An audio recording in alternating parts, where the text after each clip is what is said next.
जय हिंद प्यारे बच्चों, सीजी बोर्ड प्रिपरेशन में आपका एक बार फिर से स्वागत है। मैं हूं अखिलेश और आज की इस वीडियो में हम चैप्टर नंबर 8 ट्वेल्थ बायोलॉजी का मानव स्वास्थ्य तथा रोग ह्यूमन हेल्थ डिजीज का चैप्टर पार्ट नंबर 3 देख रहे हैं। इससे पिछले वीडियो में हमने पार्ट नंबर 2 में कुछ जीवाणु से कुछ कृमि से होने वाले कुछ हेलमिंथस से होने वाले डिजीज़ के बारे में पढ़ा था कि फाइलेरियोसिस रोग किससे होता है, एस्केरियोसिस रोग किससे होता है।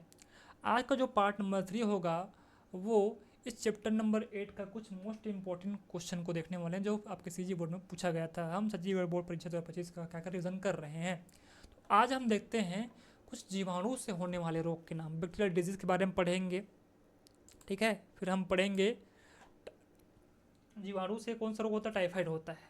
ठीक है भाई, तो टाइफाइड कैसे फैलता है, टाइफाइड के संचरण कैसे होते हैं, टाइफाइड के लक्षण क्या होते हैं, निमोनिया रोग किस प्रकार से फैलते हैं, और दाद जो रोग होता है किस प्रकार से होता है, इसके बारे में हमको क्या करना है, पढ़ना है। चलिए बच्चों, आपसे कुछ बात करनी है कि आप मेरे वीडियो तो देखते हैं लेकिन वीडियो को लाइक नहीं करते हैं, ना ही शेयर करते हैं, ना ही सब्सक्राइब करते हैं। ठीक है, जैसा कि मैंने पिछले भी आपको कहा था कि आपके एक लाइक से, आपके एक कमेंट से, आपके एक शेयर से मुझे काफ़ी मोटिवेशन मिलती है आप लोग को पढ़ाने के लिए। ऑफलाइन और ऑनलाइन पढ़ाना दोनों अंतर होता है, क्योंकि जब हम ऑफलाइन पढ़ाते हैं, बच्चों से इंटरेक्शन करते हैं तो हमको अलग फील होता है। जब हम ऑनलाइन होते हैं तो हम सिंगल ही पढ़ाते हैं, हमारे सामने बस स्क्रीन होता है और हम होते हैं, रिकॉर्डिंग होती है। ठीक है, ऐसा फील नहीं आता है। ठीक है, तो आप बताया कीजिए कि वीडियो से आपको हेल्प मिल रही कि नहीं मिल रही, वीडियो कैसी बनी है। ठीक है, तभी उसको सुधार कर सकता हूँ। क्या पता मैं पढ़ाया जा रहा हूँ आपको समझ ही ना आ रहा हो, तो कम से कम कमेंट कीजिए कि सर जो आप पढ़ा रहे हैं अच्छा पढ़ा रहे हैं, हमको समझ आ रहा है, हमको कुछ हेल्पफुल मिल रही है, कुछ वैल्यू एडिशन आपके लाइफ में हो रही है। मेरा मकसद ये है आपको कुछ वैल्यू दे पाना। चलिए भाई आगे बढ़ते हैं।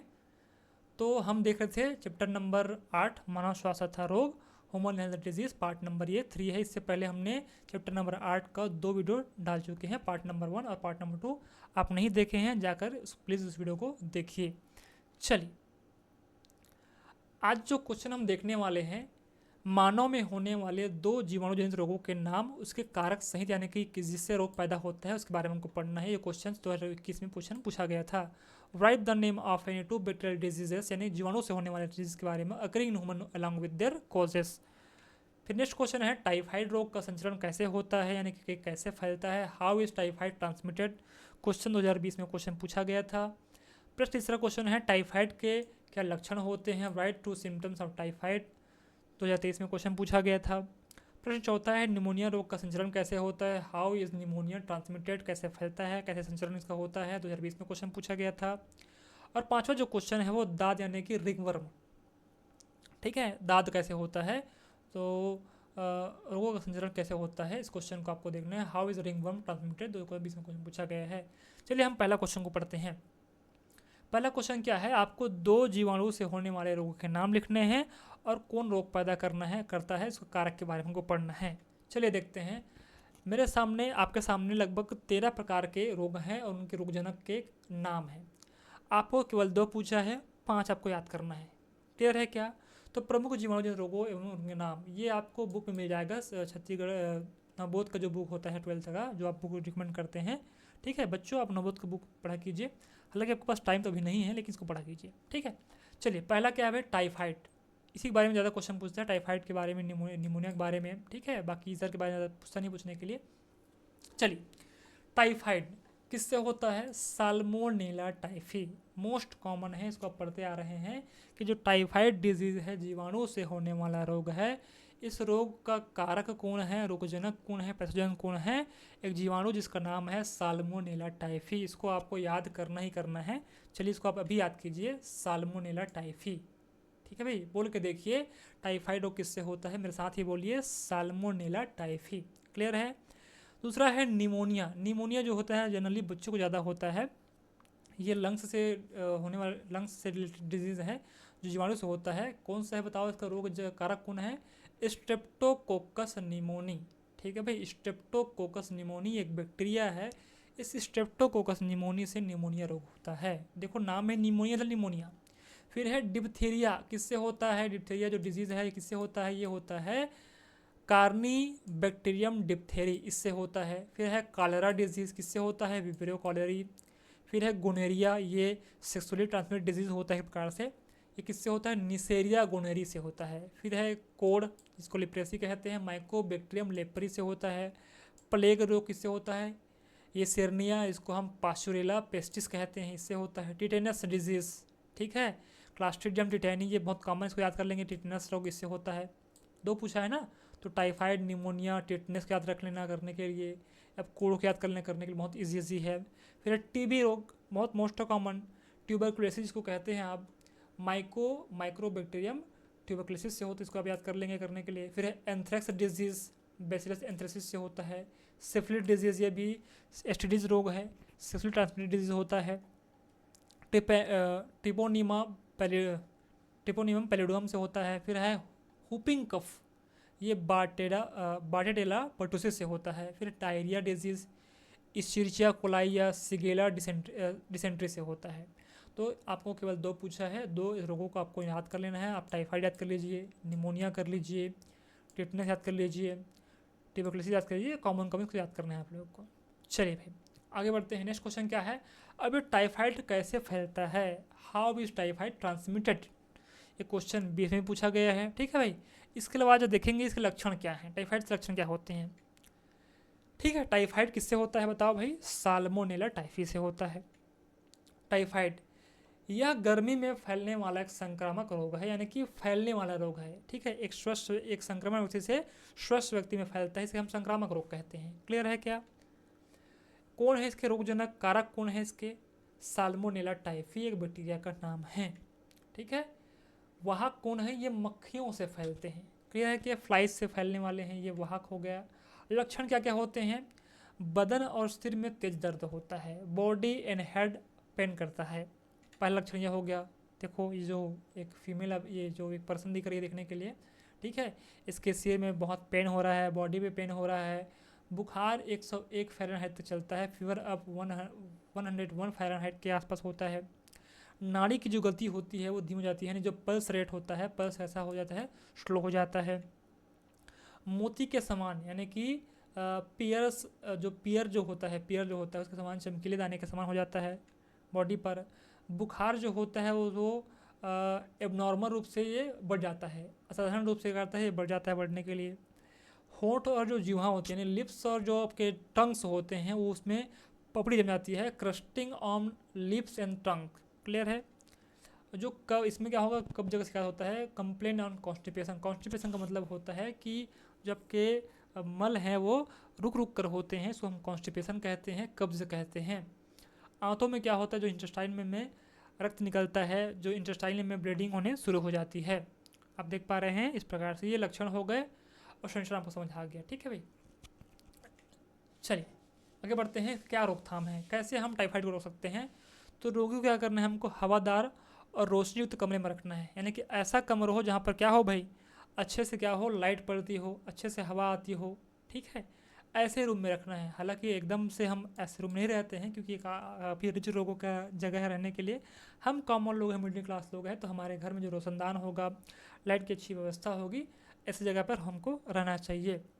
The patient should be kept in ventilated at light rooms, यानी कि प्रॉपर उनको हवा मिलती रहे, घुटन वहाँ पे महसूस ना हो, ठीक है। बंद कमरे में ज़्यादातर ना रहें। रोगी के जो मलमूत्र होते हैं, थूक होते हैं, उनको आधे नष्ट कर दें, क्योंकि उसमें जो जीवाणु होते हैं वो फैल सकते हैं दूसरे व्यक्ति को, स्वस्थ व्यक्ति को। The patient faces urine and spit, it is should be destroyed कर देना चाहिए। जल तथा दूध का उपयोग उबाल कर करना चाहिए, क्योंकि जल में भी एक बैक्टीरिया होती है, साल्मोनेला टाइफी। तो water and milk should be used after boiling. वातावरण को क्या करना है? आपको स्वच्छ रखना है। कीपिंग द इन्वायरमेंट क्लीन, स्वच्छता जरूरी है। मक्खियों को मारने के लिए कीटनाशकों का छिड़काव करना है, ठीक है भाई। देखो इस प्रकार से एक व्यक्ति है, एक कीटनाशक अपने बैग पे रखा हुआ है मशीन पर, इसको क्या कर रहा है? ये किल करने का काम कर रहे हैं जो मक्खियाँ होती हैं, ठीक है, ताकि इसका संचरण रुक सके। Insecticide should be spread to kill flies. आपको समझ आ गया है? चलिए अब क्या होंगे उपचार? मैं जैसे कि आपको पहले कहा था कि रोकथाम और उपचार में अंतर होता है। रोकथाम का मतलब होता है कुछ समय के लिए रोक लेना। उपचार का मतलब होता है उसको मेडिकली सहायता देना, ट्रीटमेंट करना। तो जीवाणुनाशक दवाओं का क्या करना है? हमको उपयोग करना है, ठीक है भाई। यानी कि कुछ जो मेडिसिन जैसे कि एंटीबायोटिक्स हो गए, एंटीबैक्टीरियल जो मेडिसिन होते हैं, उसका हम क्या करना है? यूज़ करना है, ठीक है। एंटीबैक्टीरियल मेडिसिन, जिसको हम एंटीबॉडीज़ बोलते हैं बोलने के लिए, ठीक है। इसका मेडिसिन का एंटीबायोटिक्स का हमको उपयोग करना है। रोग होते ही हमको डॉक्टर चिकित्सक को हमको दिखाना चाहिए, ठीक है। A doctor should be consult as soon as the disease, अगर ऐसा होता है तो। रोगी का उपचार जो होता है, एक टेबलेट है, एक मेडिसिन है, एंटीबायोटिक्स है, क्लोरोमाइसिटीज जैसे जो एंटीबायोटिक्स प्रतिजैविक, उसको भी हमको उपयोग करना चाहिए। The patient is treated with the antibiotics like chloromycetin. फिर है टीका भी लगता है, वैक्सीन भी लगता है। कौन सा वैक्सीन है? TAB टीका, ठीक है भाई। इसका मतलब होता है टाइफाइड A और टाइफाइड B। टीका लगता है, वैक्सीनेशन भी इसका लगता है लगने के लिए, इसको बोलते हैं TAB टाइफाइड। इसका एक और भी होता है पैराटाइफाइड, ठीक है भाई। तो टाइफाइड AB यानी TAB मतलब क्या? T फॉर टाइफाइड, मतलब A इसका प्रकार होता है, टाइफाइड A और टाइफाइड B। इसका टीका होता है, आप देख पा रहे हैं टीका होता है, कुछ मेडिसिन भी होते हैं। तो डिजीज डिपेंड करता है डिजीज़ कैसा हो, इस पर अवॉइड करते हैं इस प्रकार से, ठीक है भाई। आगे बढ़ते हैं। फिर है न्यूमोनिया रोग का संचरण कैसे होता है? How is pneumonia transmitted? Question 2020 में पूछा गया था। जनरली जो निमोनिया होता है वो बच्चों में देखा गया है। निमोनिया जो होता है उसका जो कारक होता है उसको बोलते हैं स्ट्रेप्टोकोकस निमोनी। इसको आप याद रखेंगे कि निमोनिया डिजीज एक जीवाणु है, उस जीवाणु का नाम है स्ट्रेप्टोकोकस निमोनी। अब इसको स्ट्रेप्टोकोकस क्यों कहते हैं मैं इसको बाद में कभी पढ़ाऊँगा, क्योंकि ये रीजन चल रहा है तो अपने पास समय की कमी है। निमोनिया फेफड़ों के संक्रमण की बीमारी है, ठीक है भाई। आप ये देख रहे हैं हमारा लंग्स है और लंग्स का डायग्राम है। तो जो निमोनिया जो स्ट्रेप्टोकोकस जो जीवाणु होते हैं वो स्पेशली फेफड़े को टारगेट करते हैं, लंग्स को टारगेट करते हैं। यह जो रोग होता है, जैसे कि मैंने पहले कहा था, बच्चों में देखने को ये डिजीज़ मिलता है। अब कौन कौन से जो रोगजनक कारक हैं जो फैलाते हैं, इसके बहुत सारे हो सकते हैं। स्ट्रेप्टोकोकस तो निमोनिया हमको पढ़ चुके हैं। एक होता है हीमोफिलस इन्फ्लुएंजा, ये भी एक क्या है? बैक्टीरिया से होने वाली डिजीज़ हैं। फिर ये जीवाणु फेफड़े की कुपिकाओं यानी एल्वुलाई को संक्रमित करते हैं। अब ये क्या है समझो, ये जो फेफड़ा है दिख पा रहे हैं, ठीक है। यहाँ पर क्या होते हैं, कुछ एल्वुलाई यानी कि कुछ कुपिकाएँ होती हैं। ये क्या है सब? ये क्या है? कुपिकाएँ हैं, जहाँ पर एयर को स्टोर किया जाता है, इसको कुपिकाएँ बोलती हैं, एल्वुलाई कहते हैं। इनको संक्रमित कर देते हैं, ठीक है। इससे क्या होगा? ऑक्सीजन ठीक से कैरी नहीं हो पाएगा, सांस लेने में तकलीफ होगी, ठीक है। तो जीवाणु क्या करते हैं? फेफड़े की जो कुपिकाएँ होती हैं, एल्वुलाई होती हैं, इनका संक्रमण करते हैं। इससे क्या होगा? लक्षण, बुखार तो आएगा, शरीर में अचानक ठंडा हो जाता है, सीने में कफ जमा हो जाता है, सीने में दर्द होता है, तेज व गहरी सांस लेना शुरू कर देते हैं और सांस लेने में क्या होती है? अधिक परेशानी होती है। ये सब इनके निमोनिया के लक्षण हैं। चलिए नेक्स्ट पढ़ते हैं दाद, ठीक है। बच्चों कभी ना कभी आपको दाद हुआ होगा। जो दाद होता है वो फंगल डिजीज़ है। किस डिजीज़ है? फंगस यानी कवक से होने वाला डिजीज़ है। दाद बहुत कॉमन प्रकार की बीमारी है। जहाँ पर नमीपन होता है, ठीक है भाई, जहाँ पर मॉइस्चर होता है वहाँ पर फंगस जल्दी ग्रो करते हैं, ठीक है। कई बार आप देखे होंगे जब बरसात का मौसम होता है तो आपके दीवार पर कुछ पपड़ी जम जाती है। जो चमड़े के जूते होते हैं उन पर हल्का सा वाइट पेट फफूंद जम जाता है। आप दीवार पर कहीं अपने शर्ट को टंगे हुए हैं, वहाँ पर कहीं बहुत दिन हो गया साफ सफाई नहीं करते हैं, या जो आप सोने के जो बिस्तर होते हैं, ब्लैंकेट्स होते हैं, उन पर हल्की हल्की वाइट वाइट जम जाती है। ये सब क्या है भाई? नमी जो होता है वहाँ पर कवक होते हैं, फंगस होते हैं, वहाँ पर फंगस ग्रो करते हैं। ये फंगल दाद कॉज करते हैं, रिंग वर्म कॉज करते हैं। अब कैसा होगा रिंग वर्म समझो। रिंग वर्म जो होता है वो एक फंगल स्किन डिजीज़ होता है, हमारे त्वचा पर होता है। देखिए हाथ है, अब हाथ की कुछ एक जगह पर अगर फंगल आ जाए तो क्या करेगा? यहाँ पर एक दाद बना देगा, एक रिंग वर्म बना देगा, इसे हम दाद कहते हैं। अब समझ पा रहे हैं? ये क्या है? दाद है, ये रिंग वर्म है, ये हमारा एहन है, ये हमारे हैंड का स्किन है। इस स्किन पर गोल कलर का क्या हो जाएगा? यहाँ पर एक दाद हो जाएगा, कवक से होने वाला डिजीज़, ठीक है। अब कौन कौन से जो कारक हैं जिससे ये डिजीज़ होता है उससे हम अपना समझते हैं फंगस। तो एक है माइक्रोस्पोरम, ट्राइकोफाइटॉन और एपिडमोफाइटाइन। ये सब कारक के नाम, इसको अब याद रखेंगे। इन्हीं से ये क्या होते हैं? संचरण होते हैं। संक्रमण कैसे होते हैं समझो। संक्रमण पूछा है पूछने के लिए 2020 में। मिट्टी से होगा या तो संक्रमित व्यक्ति के तौलिए, कपड़े, कंघी आदि के उपयोग से होता है, ठीक है भाई। अगर किसी को दांत है तो आप अपना जो क्लॉथेस हैं, तौलिया हैं, कपड़े हैं, उसको अलग यूज़ कीजिए, उसको कंटिन्यू धोते रहिए, ठीक है।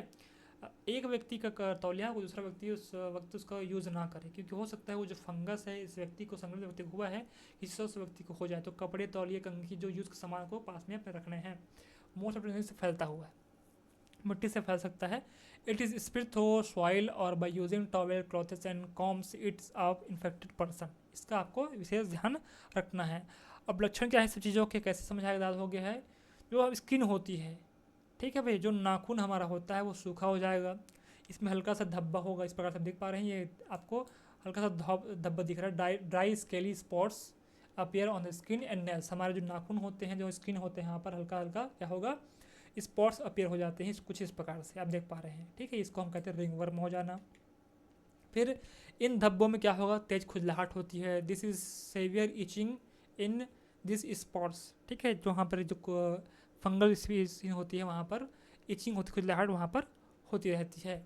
उष्मा एवं नमी इन कवकों को त्वचा के वलनों या फोल्ड्स तथा पैरों की उंगलियों के बीच संक्रमण मदद करती है। जैसे मैंने कहा कि जहाँ पर मॉइस्चर होता है, हल्का सा नमी होती है, और जहाँ पर हल्का सा हीटिंग यानी एचिंग होती है, ठीक है, वहाँ पर होती है। Heat and moisture help this fungi to grow by infection skin fold between the toys.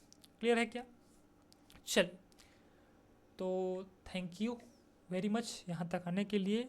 ये आपका चैप्टर नंबर 8 का मानव स्वास्थ्य तथा रोग का चैप्टर पार्ट नंबर 3 था। आने वाले समय में हम पार्ट नंबर 3 देखेंगे।